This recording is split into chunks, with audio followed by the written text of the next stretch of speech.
जो बढ़िया हैं सब लोग एकदम वेरी गुड। आज से मैं तुम लोगों को हिस्ट्री का नया चैप्टर करवाने जा रही हूँ जिसका नाम है एज ऑफ इंडस्ट्रियलाइजेशन। जो मैं नोट्स साइड में देती हूँ वो सिर्फ अगर तुम लोग देखते जाओगे पढ़ते जाओगे तो it is more than enough. ठीक है, बहुत ही इजी लैंग्वेज में मैंने लिखे हुए हैं और ऐसे लिखे हैं पॉइंट वाइज बिल्कुल और क्वेश्चन वाइज लिखे हुए हैं, यानी कि हर टॉपिक में मैंने जो क्वेश्चन बन सकता है वो लिखकर फिर नोट्स बनाए हुए हैं। सो प्लीज़ उसको अगर अच्छे से पढ़ लिया तुमको किताब उठाने की ज़रूरत नहीं पड़ेगी। ठीक है, ओके। तो मैं थोड़ा बहुत जो जैसे कार्टून्स या पिक्चर्स कुछ आते हैं तो वो बुक में से ज़रूर रेफ़र करवाऊंगी। अदरवाइज़ जो है पूरा का पूरा आपका नोट्स में सब कुछ है। जो बुक है उसके अंदर का जिस्ट यानी कि जो सारांश है उसको मैंने लिख के नोट्स में देती हूँ। ठीक है, तो इंडस्ट्रियलाइजेशन से तुम क्या समझते हो वो तुमको अच्छे से पता है क्या होती है इंडस्ट्रियलाइजेशन। यानी कि वो युग है ना, दुनिया के अंदर वो कौन सा दौर था जब इंडस्ट्रीज़ आना शुरू हुई। ठीक, इंडस्ट्रीज़ कहाँ से आना शुरू हुई। ठीक है, इंडस्ट्रीज़ क्या केवल हम वो बड़ी बड़ी जैसे तुमको यहाँ पे पिक्चर में दिख रहा होगा वो जो बड़ी बड़ी इंडस्ट्रीज जिसमें धुएं निकल रहे हैं ना, क्या पहले से ही वो थी, उसके पहले क्या कुछ नहीं था। पहले कपड़ा कैसे बनता था भाई, है ना, अभी तो बड़े बड़े इंडस्ट्रीज में बनता है, पहले कैसे बनता था। ठीक है, तो इन क्वेश्चंस के जवाब हमें मिलने वाले हैं। तो कौन सा वो समय था जब इंडस्ट्रीज बनना शुरू हुई, इंडस्ट्रीज का आगमन हुआ, बड़ी बड़ी मशीन्स का इन्वेंशन हुआ, वो पूरी कहानी हम लोग यहाँ पर देखने वाले हैं। तो बड़ा इंटरेस्टिंग रहेगा। तो देखो तुम्हारे जो किताब है उसमें एक सबसे पहले एक पिक्चर दिया हुआ है। ठीक, अब ये ना हिस्ट्री की किताब में बड़े बोरिंग से पिक्चर्स दिखाई देते हैं ना, लेकिन अब वो उस समय के पिक्चर्स हैं ना, बहुत पहले के हैं। सो देखो 1900 का है ये, तो लगभग जो है 120 साल पुराना एक पोस्टर जैसा है।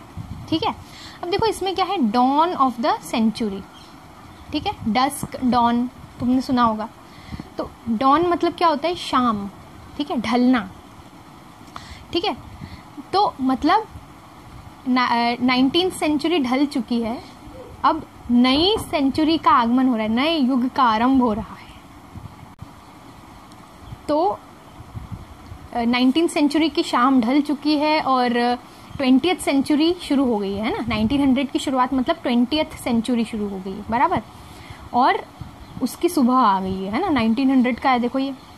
अब देखो, अब उस पिक्चर में तुमको एक लेडी दिखाई दे रही है ना, जो एक देखो कुछ लेके खड़ी है। हाँ, वो देखो डबल एक्स मतलब रोमन में क्या होता है 20, है ना। तो 20th सेंचुरी का ऐसे टैग लेके खड़ी है। ठीक है, उसके बाद देखो क्या है, उसके वो मतलब एक देवी है, जैसे हमारे यहाँ पे भारत माता को पोर्ट्रे किया जाता है ना, भारत माता की फोटो, तो वैसे वो एक देवी है। ठीक है, और देखो उसके पीछे देखो तुमको मशीन्स दिख रही होंगी, है ना।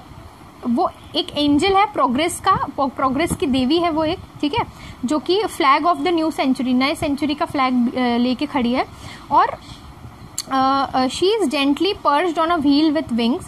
एक पहिया है जिसके ऊपर पंख लगे मतलब कि हम उड़ान भर रहे हैं, है ना, हम उड़ान भर रहे हैं नई युग की तरफ। ठीक है, और her flight takes her into the future, और उसकी वो हमें नए भविष्य की ओर लेके जाने वाली है ना, इसलिए व्हील्स के ऊपर उसको खड़ा किया हुआ है। और तुम पीछे देख रहे होगे there are science of progress. ठीक है, railway, camera, machines, printing press and factory. ठीक है, तो बड़ी बड़ी machines, factory, printing press, camera, machines, ये सब तुमको पीछे दिखाई दे रहा होगा। ठीक है, सो ये साइंस ऑफ प्रोग्रेस। अब मैं ये प्रोग्रेस ऐसे क्यों बोल रही हूँ वो मैं तुमको बताऊंगी। ठीक है, अब देखो, अब नेक्स्ट पेज पे एक और पिक्चर दिख रहा है। ठीक है, मैं इसका मीनिंग तुमको बताऊंगी, लेकिन तुम्हारे सामने मैं कुछ क्वेश्चंस पुट करूंगी तो तुम उसके बारे में सोचना। देखो, एक ऊपर पिक्चर है, 2 मैजिशियंस, 2 मैजिशियंस दिखाए हैं। पहला जो है वो अलादीन, तुमने अगर देखा हो हमारे समय में एक अलादीन करके कार्टून आता था, तो वो मतलब है ना ऐसे इमेजिनरी वर्ल्ड था वो, जहाँ पे ना वो बहुत बड़े बड़े ऐसे जो है महल जैसे ऐसे जादू में बन जाते हैं। वो जो अलादीन होता है ना, अलादीन के पास एक चिराग रहता है, उसमें से जिन्न निकलता है, तो वो जिन्न जो भी उसकी अलादीन की ख्वाहिश होती है वो पूरी कर देता है। तो वो जो जिन्न है वो बड़े बड़े महल बना सकता है, वो कुछ भी बना सकता है चुटकियों में, ठीक है। तो वो एक इमेजिनरी चीज़ थी, ठीक है। जो अरब कंट्रीज है ना, ईस्ट मतलब कि देखो यहाँ पे ईस्ट और वेस्ट की बात होगी कि वेस्टर्न कंट्रीज और ईस्टर्न कंट्रीज। तो वेस्टर्न कंट्रीज कौन सी कहलाती हैं? यूरोप जो है वो मेनली यूरोप और अमेरिका, ये वेस्टर्न वर्ल्ड कहलाते हैं, है ना। अगर तुम ऐसे मैप लोगे वर्ल्ड का तो तुम्हारे रेफरेंस में वेस्ट कौन सा होगा? तुम्हारे लेफ्ट वाला, ठीक है। वहाँ पे कौन सा है? अमेरिका और यूरोप। और तुम्हारे ईस्ट में कौन सा होगा, यानी तुम्हारे राइट हैंड साइड कौन सा होगा? एशियन कंट्रीज, ठीक है। एशियन कंट्रीज, अरब कंट्रीज, ठीक है। तो तुम ये देखो कि ये अलादीन ये इमेजिनरी दिखा रहा है, ठीक है। जबकि नीचे तुम देखो, नीचे ये दिखाने की कोशिश की जा रही है कि देखो हम मॉडर्न हो गए। अलादीन का जो चिराग था उसमें जो जिन्न था वो तो सिर्फ ऐसे जादू से कर देता था, वो तो हमने इमेजिन किया था, लेकिन हमने उस इमेजिनेशन को सच्चाई में बदलना शुरू कर दिया है भाई साहब। हमारे पास जो इंजीनियर है वो हमारा नया जिन्न है। तो वो इंजीनियर जो है वो देखो असलियत में ब्रिजेस बना देता है, मशीन्स बना देता है, इतनी बड़ी बड़ी चीज़ें बना रहा है असलियत में, ठीक है। तो ये पोर्ट्रे करने की कोशिश की जा रही है कि 20th सेंचुरी में जो है हमारा एक तरीके से इंडस्ट्रीज आई, ठीक है। यानी उसके पहले तो जैसे भाई साहब कुछ था ही नहीं, ठीक है। और बहुत प्रोग्रेस हो रही है, प्रोग्रेस का साइन जो है बड़ी बड़ी मिल्स, बड़ी बड़ी फैक्ट्रीज, बड़ी बड़ी मशीन्स और बड़े बड़े ब्रिजेस जो बना रहे हैं। तो ये एक जादू को हमने सच कर दिया, यानी हमने इमेजिनेशन को सच कर दिया। ओके, तो यहाँ पे ये बताने की कोशिश की है। ओके, नाउ अब मैं तुम्हारे सामने कुछ सवाल रख रही हूँ। मेरा पहला सवाल, भारत में, और हम भारत के बाहर भी देखेंगे, है ना, नहीं तो लोग कहते हैं कि भाई तुम बहुत ज़्यादा ही भारत करती हो। तो भारत में बहुत सारे मंदिर हैं, ठीक। अधिकतर मंदिर जो अमेजिंग है, तुम सोच नहीं सकते हो कि उसमें क्या आर्किटेक्चर है। ऐसा इंजीनियरिंग उसमें लगी हुई है कि आज के साइंटिस्ट सोच भी नहीं सकते कि ये कैसे करा होगा। जैसे मैंने एलोरा का देखा है मंदिर, तुम मतलब सोच भी नहीं सकते, दिमाग काम करना बंद कर देता है जब हम वहाँ जाते हैं। एलोरा, अजंता तो छोड़ो, अजंता में तो पेंटिंग्स है। एलोरा में पूरी के पूरी यानी एक तरीके से नक्काशी करी हुई है, बहुत भयंकर। वहाँ पर एक मंदिर है, ठीक है, उसमें ऊपर से नीचे की ओर बनी हुई है। शिव जी का मंदिर है, वो ऊपर से नीचे की तरफ बनाया है। कोई भी मकान कैसे बनता है? नीचे से ऊपर की तरफ बनता है ना। वो ऊपर से नीचे की ओर बनाया है, तो क्या इंजीनियरिंग रही होगी। तुमने देखा होगा मंदिरों में ऐसे बड़े बड़े स्लैब्स रहते हैं, वो इतने भारी भरकम पत्थर के स्लैब्स कैसे उठा उठा के रखे होंगे, कभी इमेजिन किया है इसको? तीसरी बात जो है, आज हम कोई मकान बनाते हैं, 50 साल में तो ऐसे जर्जर हो जाता है, पुराना सा हो जाता है। हजारों साल पुराने किले, मंदिर जस के तस हैं, ठीक है। ऑब्वियसली क्योंकि वो पत्थर के बने हैं और उसमें जो इंजीनियरिंग यूज़ हुई है, उसमें जो मटेरियल्स यूज़ किए हैं वो हमारे आज के मटेरियल से उसका लेवल हाई है, बहुत ज़्यादा क्वालिटी के हैं। हमारे आज के जो मटेरियल है उसमें कुछ क्वालिटी इतनी नहीं है कि वो 100 साल तक भी टिक जाए, ठीक है। ये सोचने वाली बात है। तुम इजिप्ट के पिरामिड्स को देख लो, क्या है, कैसे बनाया भाई साहब, इतने बड़े बड़े पिरामिड्स, कैसे वो पत्थरों को लेके गए होंगे। तो तब क्या इंजीनियरिंग नहीं थी? नहीं थी क्या? हम रामायण की बात करते हैं, पुष्पक विमान, ठीक है, जो रावण रहता है वो पुष्पक विमान जो है उसमें जाता है। तो क्या केवल कोई एक स्टोरी इमेजिन कर लेगा क्या ऐसे कि यार एक कुछ तो रहेगा उसमें वो उड़ के चला जाएगा? भाई साहब कुछ तो रहा होगा, रियलिटी, तभी ना उस पुष्पक विमान की बात हुई है। जो राम सेतु है वो तो प्रूव हो चुका है कि वो रियलिटी में है। जो नल और नील, तुमने अगर रामायण देखी हो तो जो नल और नील होते हैं वो देवर इंजीनियर्स, ठीक है। उन्होंने वो पूरा का पूरा ब्रिज बनाया था, ठीक है, रामेश्वरम से लेके तो लंका तक, श्रीलंका तक। सो लाखों साल पहले भी टेक्नोलॉजी बहुत हाई थी, ठीक है, और अभी हम अलग तरीके से टेक्नोलॉजी में ग्रो कर रहे हैं। ये हर युग में होता रहता है, ठीक है। So this was the introduction, ठीक है। You just think about this questions, और उसके बाद तुमको लगेगा कि रियली हम क्या है, मतलब क्या सोच रहे हैं हम लोग कि बस 1900 के बाद इंडस्ट्रियलाइजेशन आया है। नो, ठीक है, उसके पहले टेक्नोलॉजी उससे भी कहीं ज़्यादा हाई थी। अच्छा, तुमने एक वो लोह स्तंभ के बारे में सुना होगा, स्तंभ के बारे में, इसको सर्च करना तुम, दिल्ली में है ये लौह स्तंभ, ठीक है। उसका जो लोहा है वो पता नहीं कितने साल पुराना है, वो मुझे याद नहीं है, लेकिन डेफिनेटली 500 साल से तो ज़्यादा ही पुराना है। अभी तक साइंटिस्ट ये नहीं पता लगा पा रहे कि उसमें ऐसा क्या लोहा, जैसे अपनी जो स्टील की प्लेट होती है ना, थाली, वो भी जो है रस्ट नहीं लगता उसमें, रस्ट समझते हो ना, जंग नहीं लगती उसमें, ठीक है, क्योंकि वो सिर्फ लोहे का नहीं बना है, वो एलॉय है ना, वो मिक्सचर ऑफ मेटल्स है, बराबर। वैसे ही वो जो लौह स्तंभ की बात कर रही हूँ, उसमें कुछ ऐसा मिक्सचर है मेटल्स का कि वो लौह स्तंभ अभी तक जंग ही नहीं खाया भाई साहब, इतनी सी भी जंग नहीं खाया, अभी तक पता नहीं लगा पाए कि वो किन चीज़ों से मिलके बना है। So this was the level of technology.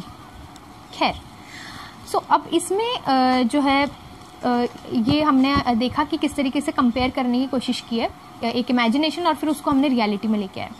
तो how have these images developed, ये इमेजेस कैसे हुई बनी, and how do we relate to these ideas, is industrialisation always based on rapid technological development, can we today continue to glorify continuous mechanisation of all work, क्या हम जो mechanisation मतलब मशीनाइजेशन, sorry, मतलब कि मशीनों के जरिए ही हर काम हो रहा है, ठीक है, क्या हम इसे ग्लोरीफाई कर सकते हैं कंटिन्यूअसली।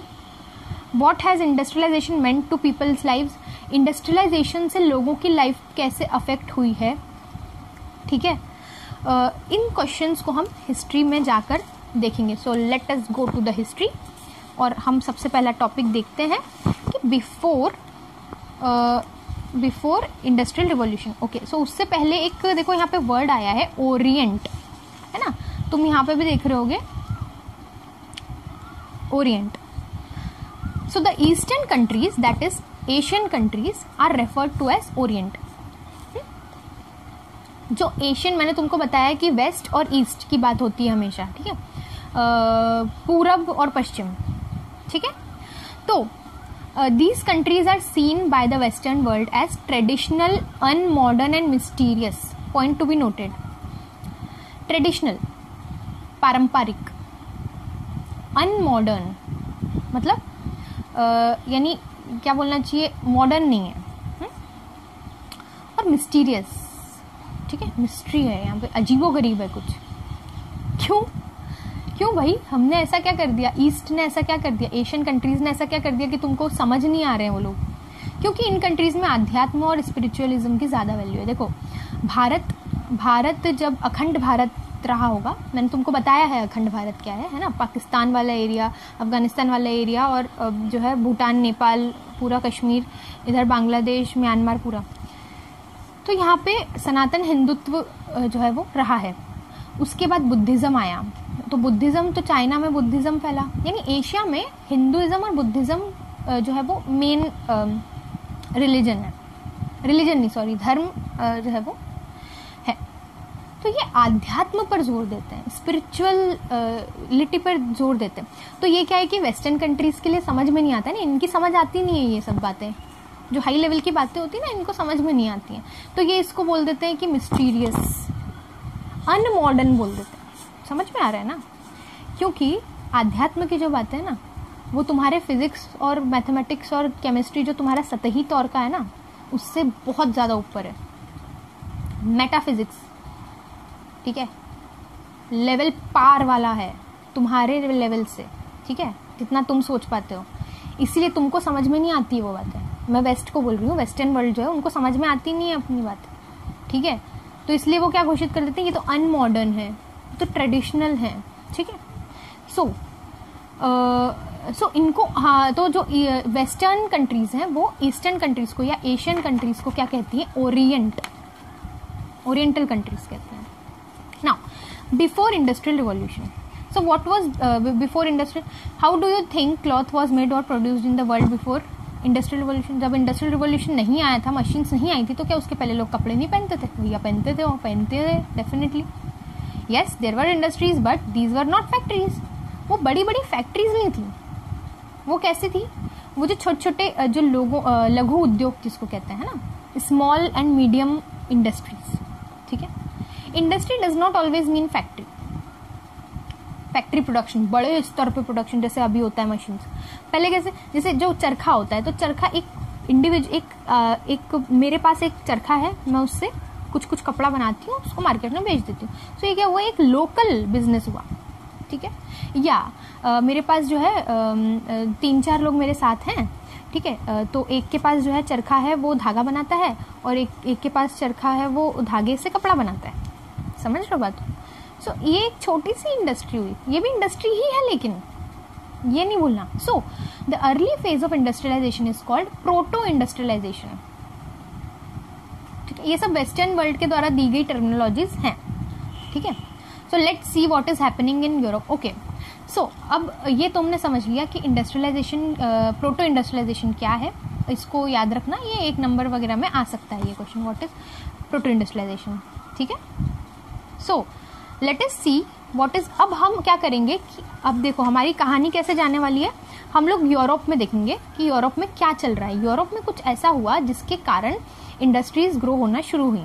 ठीक है, तो वहां से हम कहानी लेंगे, हम ब्रिटेन की बात करेंगे, और ब्रिटेन से फिर हम इंडिया की बात करेंगे ब्रिटेन के बाद. ठीक है, so let us see what is happening in Europe in 17th and 18th century. 17th century and 18th century मतलब 1800 to 1900 के बीच में क्या चल रहा है. ठीक है, so first, merchants from towns began moving to countryside. Y?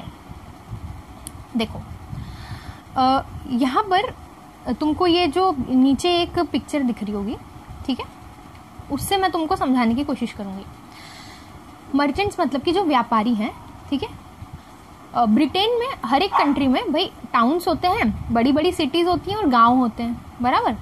तो वहां पे जो छोटे टाउन्स थे, वहां पे से व्यापारी जो हैं वो कंट्री साइड जो वेस्टर्न कंट्रीज है, वहां पे कंट्री साइड जो वर्ड है उसका मतलब होता है रूरल एरिया या गांव.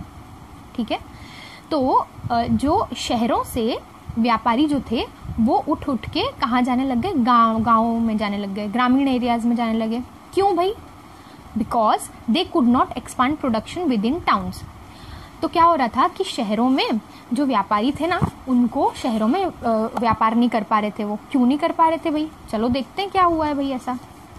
तो trade was increasing during this time because of colonisation by Britain.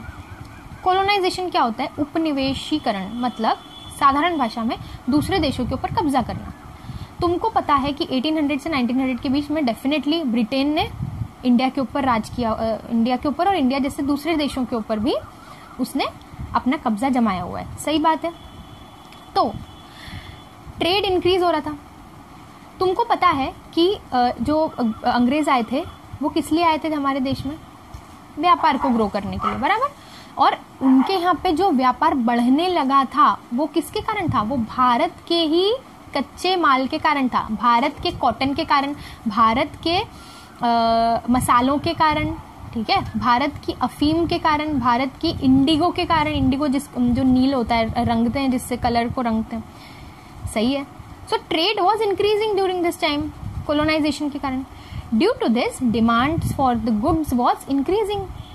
है ना, भारत के जो उत्पाद को लेके जा रहे थे वो, या दूसरे देशों से भी जो व्यापार कर रहे थे ब्रिटेन के जो व्यापारी थे वो, तो उससे क्या हो रहा था कि ब्रिटेन में चीज़ों की डिमांड्स बढ़ती जा रही थी. डिमांड बढ़ना मतलब समझते हो ना, जैसे कि भाई बहुत बढ़िया कॉटन है यार, इससे क्या बढ़िया कपड़ा बन के आ रहा है भारत से, है ना, ऐसा तो कपड़ा हमने कभी नहीं, यार साला ऐसा सिल्क तो साला कभी नहीं देखा हमने, है ना, तो यार बहुत बढ़िया है यार, ये अपने को खरीदना चाहिए. तो डिमांड बढ़ रही थी. But merchants could not expand production in towns. लेकिन जो व्यापारी थे, ठीक है, जो छोटे छोटे व्यापारी थे, वो अपना जो है प्रोडक्शन बढ़ा नहीं पा रहे थे टाउन्स में, है ना, ये ट्रेड नहीं बढ़ा पा रहे थे टाउन्स में, शहरों में। क्यों? बिकॉज ट्रेड गिल्ड्स, ये इंपॉर्टेंट है, बहुत इंपॉर्टेंट है, trade guilds were powerful here in towns. तो शहरों में ट्रेड गिल्ड्स बहुत पावरफुल थे। ये ट्रेड गिल्ड्स क्या है? ये ग्रुप ऑफ प्रोड्यूसर्स का एसोसिएशन है, एक ग्रुप है उन लोगों का जो कि कुछ गुड्स प्रोड्यूस करते हैं, ठीक है। दे ट्रेन्ड क्राफ्ट्स पीपल, ठीक है, ये क्राफ्ट्स पीपल को ट्रेन करते थे, है ना, वीवर्स को, स्पिनर्स को ये सिखाते थे। ये जो ग्रुप ऑफ पीपल था, ये प्रोडक्शन को कंट्रोल करते थे, कितना प्रोड्यूस होना है भाई, कितना मार्केट में पहुंचना है, ठीक है, ठीक है। दे रेगुलेटेड प्राइजेस एंड कंपटीशन, ठीक है, मार्केट में जो भी कपड़ा जाएगा या मसाले जाएंगे या जो भी जाएगा, उसका जो प्राइस है वो कौन रेगुलेट करता है? ट्रेड गिल्ड्स में जो लोग हैं वो रेगुलेट करते हैं। Restricted entry of new merchants और प्रोड्यूसर्स, तो जो नए नए मर्चेंट्स थे, है ना, छोटे छोटे मर्चेंट्स थे, उनको ये अपने ग्रुप में आने नहीं देते थे, ठीक है। क्यों नहीं आने देते थे भाई? क्योंकि इनका धंधा बहुत अच्छा चल रहा था, और अगर ये नए नए मर्चेंट्स आ जाएंगे तो इनके जो धंधे में तो शेयरिंग हो जाएगी ना, एक तरीके से जो फायदा हो रहा है, इनको मुनाफा हो रहा है। देखो, कोई भी धंधे करने वाला नहीं चाहेगा कि मेरे बगल में मेरे ही जैसा धंधे करने वाला बैठ जाए। क्यों? क्योंकि फिर ग्राहक इधर भी आएंगे, ग्राहक उधर भी जाएंगे, तो ग्राहक बट जाएंगे, समझ रहे हो ना, है ना, तो कंपटीशन बढ़ जाएगी। इसीलिए जो है जो नए मर्चेंट्स थे उनको आने से रोकते थे जो ट्रेड गिल्ड्स वाले होते थे। So due to this new merchants had to do something else, तो नए मर्चेंट्स को कुछ नया तरीका निकालना पड़ा। तो क्या तरीका निकालना पड़ा भाई, है ना, तो क्या तरीका निकाला इन लोगों ने वो हम अगले वीडियो में देखेंगे, क्योंकि ये वीडियो काफी बड़ा हो गया है। जय हिंद तब तक के लिए।